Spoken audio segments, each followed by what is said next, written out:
പന്തീരങ്കാവ് ഗാർഹിക പീഡന കേസിലെ പ്രതി രാഹുൽ പി ഗോപാൽ ഇന്ത്യയിൽ തിരിച്ചെത്തി. ഡൽഹി വിമാനത്താവളത്തെത്തിയ രാഹുലിനെ സുരക്ഷാ ഉദ്യോഗസ്ഥർ തടഞ്ഞെങ്കിലും പിന്നീട് വിട്ടയച്ചു.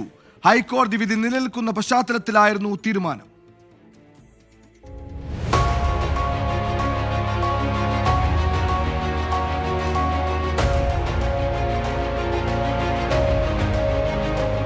പന്തീരങ്കാവ് ഗാർഹിക പീഡന കേസിലെ ഒന്നാം പ്രതി രാഹുൽ പി ഗോപാൽ ഇന്ന് പുലർച്ചെയോടെയാണ് ഡൽഹി വിമാനത്താവളത്തിൽ വിമാനമിറങ്ങിയത്.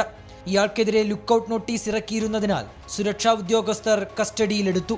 എന്നാൽ രാഹുലിനെതിരെ നടപടിയെടുക്കരുതെന്ന ഹൈക്കോടതി ഉത്തരവിന്റെ പശ്ചാത്തലത്തിൽ പിന്നീട് വിട്ടയക്കുകയായിരുന്നു. ഈ മാസം 14-നാണ് ഹൈക്കോടതി കേസ് പരിഗണിക്കുന്നത്. കോടതിയിൽ നേരിട്ട് ഹാജരാകാൻ ആവശ്യപ്പെട്ടതനുസരിച്ചാണ് രാഹുൽ വിദേശത്തു നിന്നും മടങ്ങിയെത്തിയത്.